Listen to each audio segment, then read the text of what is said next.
কিরে না আর কত দূর? এই তো আমরা প্রায় এসে গেছি।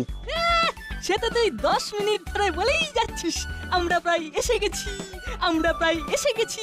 এইবার কিন্তু সত্যি এসে গেছি। আর 10 মিনিট। এখনো 10 মিনিট? ওরে বাবা রে, মরে যাব।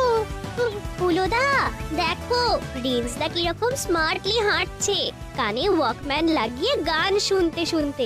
ও যেটা নিয়ে হাঁটছে সেটা হচ্ছে ট্রলি ব্যাগ, টানতে টানতে হাঁটছে। এই এই রেঞ্জ, কানের বাটিগুলো সরা, কথা আছে। রেঞ্জ, এই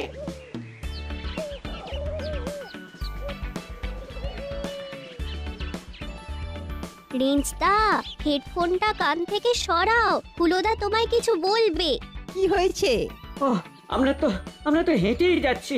রাঙা দাদুর বাড়ি আর কত দূর? না কত দূরে রে? এই তো এসে গেছি, আর 10 মিনিট। এসে গেছে আর 10 মিনিট। ও এই দেখো আবার কান বন্ধ করলো। কাকে দিয়েছি রাজার পার্ট?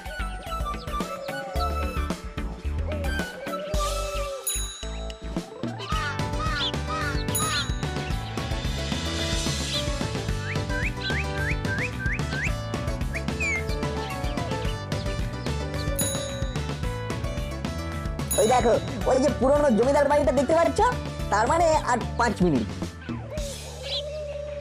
ওটা আর জমিদার বাড়ি নেই, ওটা এখন ভূতের বাড়ি। ভূতের বাড়ি? হ্যাঁ ভূত। এমন ভাবে ভূত বলে চেঁচালে যেন ভূত নয়, তোমাদের ছেলেবেলার বন্ধু। ভূতে ভয় নেই। আমরা তো ভূত খোঁজার দল। যেখানেই ভূতের গন্ধ পাই সেখানেই নাক বাড়িয়ে দিই। এই রেঞ্জদা আমরা ভূতের দেখা পেয়েছি। রেঞ্জদার কানে হেডফোন। এই চিমটি, রেঞ্জদাকে থামা।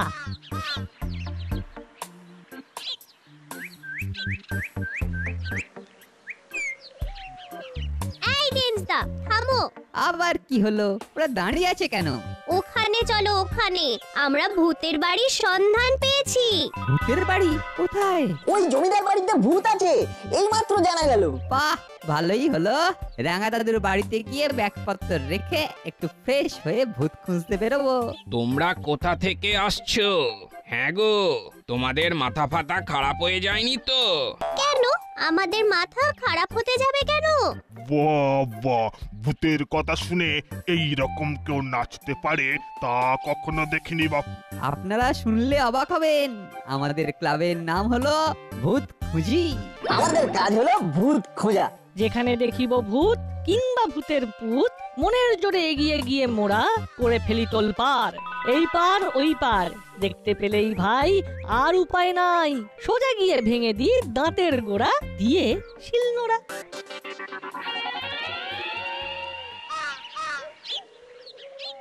এতক্ষণে ওরা নিশ্চয়ই পৌঁছে গেছে। এইবার বরং ফোন করি। ঠিক বলেছেন দিদি, এতক্ষণে রাঙা মামার সারপ্রাইজ পাওয়া হয়ে গিয়েছে। রাঙা মামা কিন্তু আমাদের দারুণ ভুগবেন, ওদের একা একা পাঠিয়েছি বলে। কি আর করা যাবে, সবাই এমন জোর করলো, ওদের জোরের কাছে হার তো মানতেই হলো।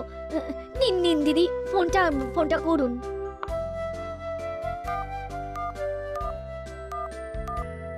রিং হচ্ছে। এই সাত সকালে আবার কার দরকার পড়লো? ও বাবা, ভাগ্নির ফোন। হ্যালো, বল ভাগ্নি। রাঙা মামা, কি কেমন সারপ্রাইজ পেলে? সারপ্রাইজ? তুই ফোন করে সারপ্রাইজ কথাটাতেই আমি সারপ্রাইজ পেলাম। এছাড়া তো সারপ্রাইজ পাবার মতো কোনো কিছু ঘটেনি। সে কি, নাট বল্টু রেঞ্জ হুলো বাটালি ওখানে এখনো যায়নি? সে কি, ওদের কি ট্রেন লেট আছে? ওই টুকুটুকু বাচ্চা ছেলেগুলোকে একা একা পাঠালি, তোদের আক্কেল বিবেচনাগুলো কোথায় গেল? ওরা এমন জোর করলো যে কি বলবো। ওরা জোর করলো আর তোমরা ছেড়ে দিলে? আরে ওরা সবাই ভয়ঙ্কর অশান্তি করছিল যে। ঠিক আছে, অনেক হয়েছে, এখন ফোনটা রাখ। আমাকে এক্ষুনি স্টেশনে খবর নিতে হবে। এই মিতের গিন্নির ফোন আসছে, কি বলি বলুন তো? কি আর বলবেন, যা সত্যি তাই বলবেন। ধরুন ফোনটা। হ্যালো। হ্যালো, ওরা রাঙা মামার কাছে পৌঁছে গেছে। রাঙা মামা কি বললেন? ওরা এখনো পৌঁছয়নি।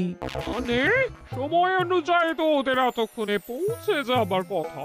আরে সেটাই তো বুঝতে পারছি না।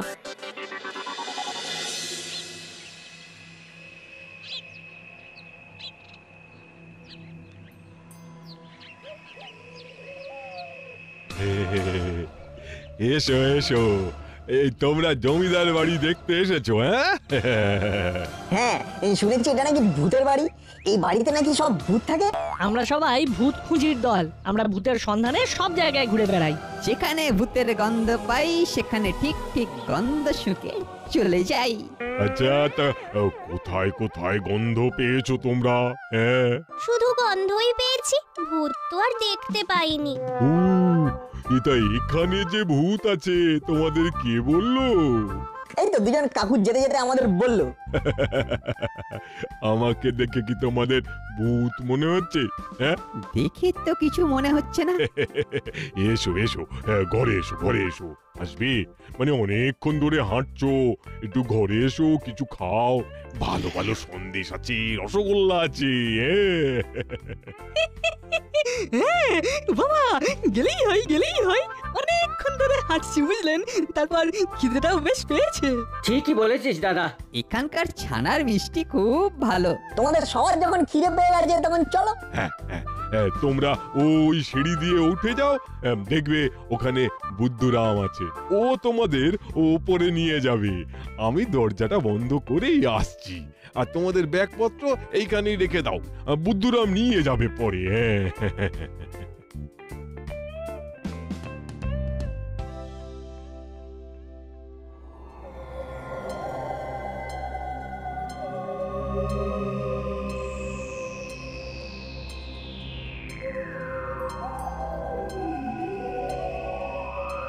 কি বড় বাড়ি! আমি কোনোদিন এত বড় বাড়ি দেখিনি। আমিও দেখিনি। কথাগুলো কেমন ফিরে ফিরে আসছে। এত ভয় নিয়ে তুই ভূত খুঁজি ক্লাবের মেম্বার হলি কেন বলতো? আরে এই রকম বড় বাড়িতে কথাগুলো ওই রকম ফিরে ফিরে আসে। এটাকে ইকো বলে, বুঝেছিস? এবার বুঝেছি। কি খোকা বাবুরা ভয় পেলে নাকি? ভয় নেই, ভয় নেই। আমি হলাম গিয়ে বুদ্ধুরাম, এই বাড়ির কেয়ারটেকার। তোমাদের ওই আনবো বলেই তো আমি এলাম। আমাকে তোমরা ওই বুদ্ধ কাকা বলেই দেখো। হ্যাঁ, ও ও তাই বলুন। হ্যাঁ, চলুন। ঠিক আছে, আপনাকে বুদ্ধু কাকা বলেই ডাকবো।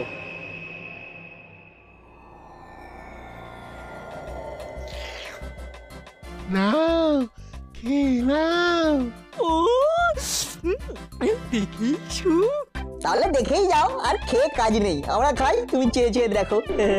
যা বলেছিস দাদা, মাঝে মাঝে কিরকম যেন হয়ে যায়। খাও খাও বাবারা, খাও খাও। কি রে, খাবি না? কি দেখছিস? কি ছ করছিস? কি হলো বলতো? একটু আগে এই দাদুটাকেই দেখেছিলাম না? মনে হয় ওনারা যমজ ভাই। যদি যদি যমজ না হয়? আমরা জিজ্ঞাসা করি ওনারা যমজ ছিলেন কিনা। ও বুদ্ধু কাকা, এটা সত্যিকারের ভূতের বাড়ি না বলতো? ওই দাদুটা আর এই বুদ্ধু কাকা দুজনেই ভূত। পালিয়ে চল। ওরে, এই বিড়ালটাই বুদ্ধু কাকা। এখানে আর এক মুহূর্ত নয়, পালা পালা।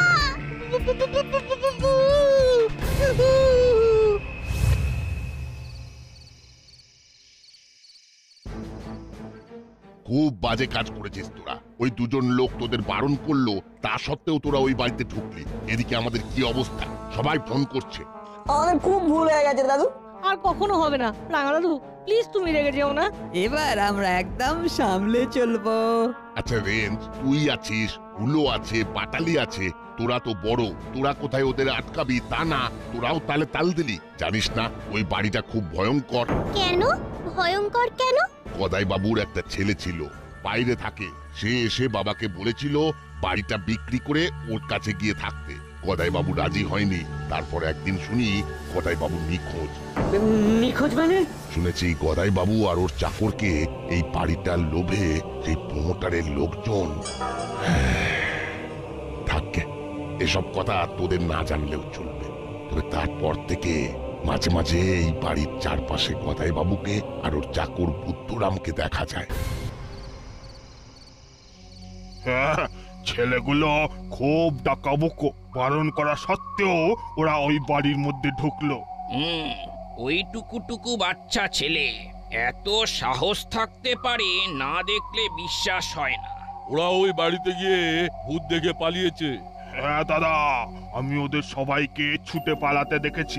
ওরা যখন ভয় পেয়ে পালিয়েছে ওস্তাদ, তার মানে ওই বাড়িতে কনফার্ম ভূত আছে।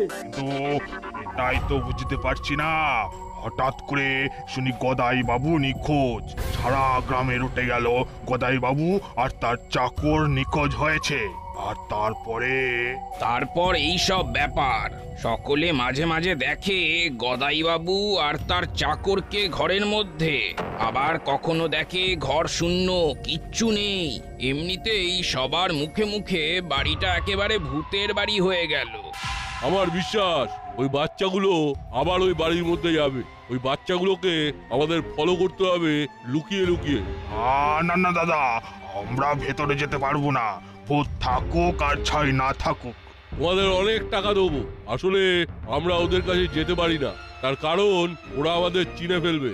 ওস্তাদ একদম ঠিক বলেছে, আমাদের পিছন থেকে কাজটা করতে হবে। গদাই বাবুর ছেলেও এই ভূতের ব্যাপারটা বিশ্বাস করে না। বিশ্বাস করেন না, আবার ভয়ে আসতেও পারছেন না। এই কেমন অদ্ভুত ব্যাপার বলুন তো। আমার তো মনে হয় এই ব্যাপারটা ওই গদাইবাবুর ছেলে ঘটিয়েছে। এখন ধরা পড়ার ভয়ে উনি আর এখানে আসছেন না। আমার কথা রাখো, তোমরা বাইরে থেকে ওই ছেলেগুলোর ওপর নজর রেখো। ওরা কি বলছে, ওরা কি ভাবছে, সব আমার জানা দরকার। পারলে ওরাই এই বাড়ির রহস্য উদ্ঘাটন করতে পারবে। বল্টু, কাল খুব ভোরে আমরা দুজন ওই জমিদার বাড়িতে যাব। রানা দাদু তো বারণ করেছে, রেখে গেলে আমাদের দাসপাড়ায় দিয়ে আসবে। আমরা ভোরের আলো ফোটার আগে যাব আর সকাল সকাল চলে আসব। রানা দাদু ওঠার আগেই শান্ত মনে বসে ভাবছি, ওনারা ভূত ছিলেন না। তো এইরকম মনে হওয়ার কারণ? ভূতের কখনো ছায়া পড়ে না, করালি দাদু বলেছিল, তোর মনে আছে? হ্যাঁ মনে আছে। আর একটা কথা বলেছিল, ভূতেদের পা নাকি উল্টে থাকে। আমি ওই দাদুর ছায়া পড়তে দেখেছি। তার মানে তুই বলতে চাইছিস যে ওনারা ইচ্ছে করে বাড়িটাকে ভূতের বাড়ি বানিয়ে রেখেছে? হ্যাঁ, আমার তাই মনে হয়। তাহলে আমরা দুজন চুপি চুপি সূর্যের আলো ফোটার আগে জমিদার বাড়িতে ঢুকবো। দুইজন নয়, তিনজন। আমি তোদের সব কথা শুনেছি, তোদের সাথে আমিও যাব। তুমি ঘুমোনি? সবে মাত্র ঘুমটা এসেছিল, তোদের কথা শুনে ঘুমটা ভেঙে গেল। আর ভালোই হলো, ঘুম না ভাঙলে তো তোরা আমার ঘুম না ভাঙিয়ে চলে যেতিস। ঠিক আছে, আর কিছুক্ষণ আমরা জেগে থাকি। ঘুমিয়ে পড়লে ভোর রাতে উঠতে পারবো না। রেঞ্জদা, তুমি তো ঘড়ি পরে শুয়েছো, কটা বাজে একটু দেখো না। এখন বাজে রাত 2টো, আমরা 4টেতে বেরোবো। 2 ঘন্টা চুপচাপ জেগে থাক, আর আমরা আমাদের মোবাইলগুলো নিয়ে যাব। ওকে রেঞ্জদা। এক কাজ করো, আজ রাতে ওই বাড়ির ওপর নজর রাখো। বাড়ির মধ্যে কি আসছে যাচ্ছে সেটা একটু লক্ষ্য করবে, অনেক টাকা পাবে। ও ঠিক আছে ঠিক আছে, আপনারা যেমন বলবেন। যদি কোনোভাবে খবর পাওয়া যায় ওটা ভূতের বাড়ি নয়, তাহলে সাথে সাথে গদাই বাবুর ছেলেকে খবর দেবো।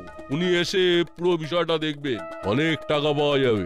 আমরা ওটাকে একটা বড় রিসোর্ট করব, দেশ বিদেশের বড় বড় লোকেরা এখানেই থাকবে। ভাবতে ভাবতে কিরকম একটু লাগছে। তোমরা কাজে লেগে পড়ো, বুঝলে? ওই ছেলেগুলোর এই গ্রামে আসাটা আমাদের পক্ষে মঙ্গল। ওদের পিছু নিয়ে সব সত্যটা জানতে পারবো। সেদিন টিভিতে একটা ভূতের সিনেমা দেখেছিলাম, ওইখানেও একটা দৃশ্য পুরোপুরি এই রকম। নাট, ওইটা সিনেমা আর এইটা বাস্তব। এখানে ভূত খুঁজতে এসে কি পাই কে জানে, ভূত না অদ্ভুত। আমার কি মনে হচ্ছে জানিস নাটবল্টু? কি মনে হচ্ছে?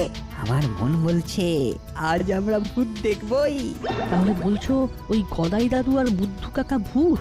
হলে ভালো হয়, তাহলে অন্তত আমাদের ভূত খুঁজিদের একটা মনের ইচ্ছা পূর্ণ হয়।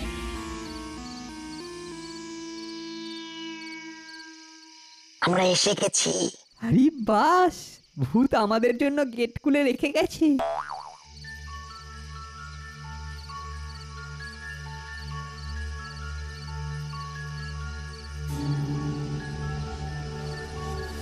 রে ভেতরে যাবি? চল চল ঠাকুর ঘরে চল, শহরের লোকটা আমাদের অনেকগুলো টাকা দেবে, সেটাও দেখ।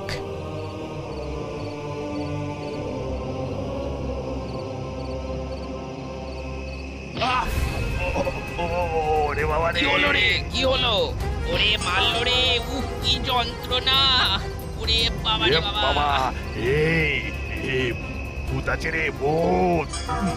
এই কাঁচা বেল ছুঁড়ে মেরেছে রে বাবা।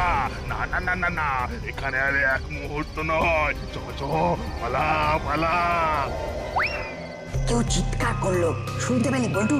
শুনতে তো পেলাম, কিন্তু ওটার কার গলা? ভূতের নয় তো? না, ওগুলো মানুষের গলা। না, আমি কিন্তু কাউকে দেখতে পাচ্ছি না, তবে শিওর ভূত। ভয় পেও না, ভয় পেও না। আমি কিংবা এই বুদ্ধুরাম কেউই ভূত নয়, আমরা মানুষ। তাহলে আপনারা ভূত সেজে আছেন কেন? সে অনেক কথা শুনবে? হ্যাঁ শুনবো। এসো এসো, ঘরে এসো, ঘরে এসো। ওই বাড়িতে ভূত আছে, ভূত। আমরা ওই বাড়ির গেটে ঢুকতেই আমাদের দুজনকে কে বেল ছুঁড়ে মারলো। আর ছেলেগুলোর কি হলো? ছেলেগুলোর কিচ্ছু হয়নি, ওরা তো ঘরের ভেতরে দিব্যি চলে গেল। হ্যাঁ, ওদের মনে হয় ঘাড় মোটকে রক্ত খেয়ে নেবে। সকাল হলে একবার ওখানে যাব। ঠিক বলেছিস, ভুতুরে বাড়ি যদি কনফার্ম হয় তবে বুড়োর ছেলেকে ফোন করে বলে দেবো আমরা এই কাজে নেই। এই তোমাদের মতন স্বচ্ছ সুন্দর মনের ছেলেদের জন্যই অপেক্ষা করছিলাম। নির্লোভ মানুষের কাছে আত্মপ্রকাশ করতে চেয়েছিলাম। শোনো তবে,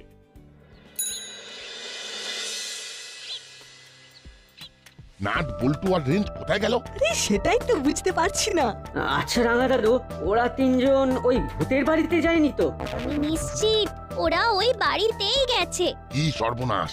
এবার আমি কি করি? কিছু হলে আমি ওদের মায়েদের কাছে কি জবাব দেব? আচ্ছা আচ্ছা রাঙা দাদু, বলছিলাম ওদের খোঁজে ওই বাড়িতে গেলেই তো হয়। হুলোদা, ওদের ফোনে ফোন করো, তিনজনই কিন্তু ফোন নিয়ে গেছে। ঠিক বলেছিস, দাঁড়া ফোন করি।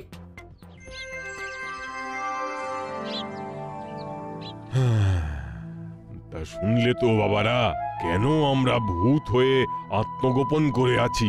আমার ছেলে চায় এই বাড়িটা কোনো প্রমোটারের হাতে বেচে এখানে রিসর্ট বানাবে। আমার এই এত সুন্দর বাড়িটাকে ভেঙে ফেলবে বলো তো? হ্যাঁ, বাগান কেটে দেবে। আচ্ছা বলো, এই এত গাছ সব যদি কেটে ফেলে পাখিগুলো কোথায় যাবে? এই হুলোদা ফোন করছে। হ্যালো, আরে তোরা কোথায়? আমি রেঞ্জদার বল্টু তিনজনের জমিদার বাড়িতে। তোরা কিরকম ছেলে বলতো, আমাদের চিন্তায় ফেলে তোরা ভূতের বাড়ি চলে গেলি। শোনো হুলোদা, রাঙা দাদুকে নিয়ে চট করে এখানে চলে এসো। আসার আগে লোকাল থানায় ফোন করে এখানে আসতে বলে দিও। এখানে কোনো ভূত নেই। কি বলছিস রে? ঠিকই বলছি, অনেক গল্প আছে, তোমরা তাড়াতাড়ি এসো। হ্যাঁ, কি এই পুলিশ ঢুকছে কেন? যাও তোমরা ভেতরে গিয়ে দেখো, আড়ালে দাঁড়িয়ে সব শোনো, শুনে জানাও। আসুন আসুন। না, আমি মরিনি, তবে এবার আমি স্বচ্ছন্দে মরতে পারবো। আমি আমার ছেলের লোভের জন্য এতদিন ধরে ভূতের অভিনয় করেছি। তার মানে আপনি জীবিত? বহাল তবিয়তে আমার ছেলে এই বাড়িটাকে বিক্রি করে রিসর্ট বানাতে চায়। আমি চাই না, তাই বাড়িটাকে বাঁচাবার জন্য আমাকে এই ভূতের অভিনয় করতে হয়েছিল। হ্যাঁ, আজ এই ছেলে মেয়েগুলোর জন্য আমি আবার বাঁচলাম। বাবারে বাবারে বাবা, এত নাটক! এবার আমাকে কি করতে হবে? আপনাকে ওই হায়নাগুলোর হাত থেকে এই বাড়িটা আর গদাই বাবুকে বাঁচাতে হবে। দেখুন, আমি এই বাড়িটাকে একটা অনাথ আশ্রম বানাতে চাই। আমি উইল করে দেবো। বাবা, খুব ভালো কাজ, খুব ভালো কাজ। আর এই বাচ্চাগুলোকে ওদের উচ্চ শিক্ষার জন্য কিছু টাকা ওদের সকলের অভিভাবকের হাতে আমি তুলে দেব। আজ এদের সাহসের জন্যই তো আমি আপনাদের সামনে আসতে পেরেছি মশাই। হ্যাঁ, যা এই সবটাই নাটক। ভাগ্যে লবডঙ্কা। কি হলো? হ্যাঁ, গদাই বাবু মরেনি, মরার নাটক করেছেন, আর এই বাড়ি উনি অনাথ আশ্রমের জন্য দান করে দিচ্ছেন। যা, এবারেও ফসকে গেল। আরে আমাদের পয়সাটা দিয়ে যান। কি করে পয়সা দেবো? হ্যাঁ, কাজটাই তো হলো না। কাজ হলে অনলাইন পেমেন্ট করে দেবো। চল চালা, অন্য কোথাও যাই। তোমাদের মতন এইরকম সাহস যেন সকলের হয়। ভূত খুঁজতে গিয়ে একটা অদ্ভুত ঘটনা ঘটলো। রাঙা দাদু, তুমি আমারে খুশি হয়েছে তো? খুব খুশি হয়েছে।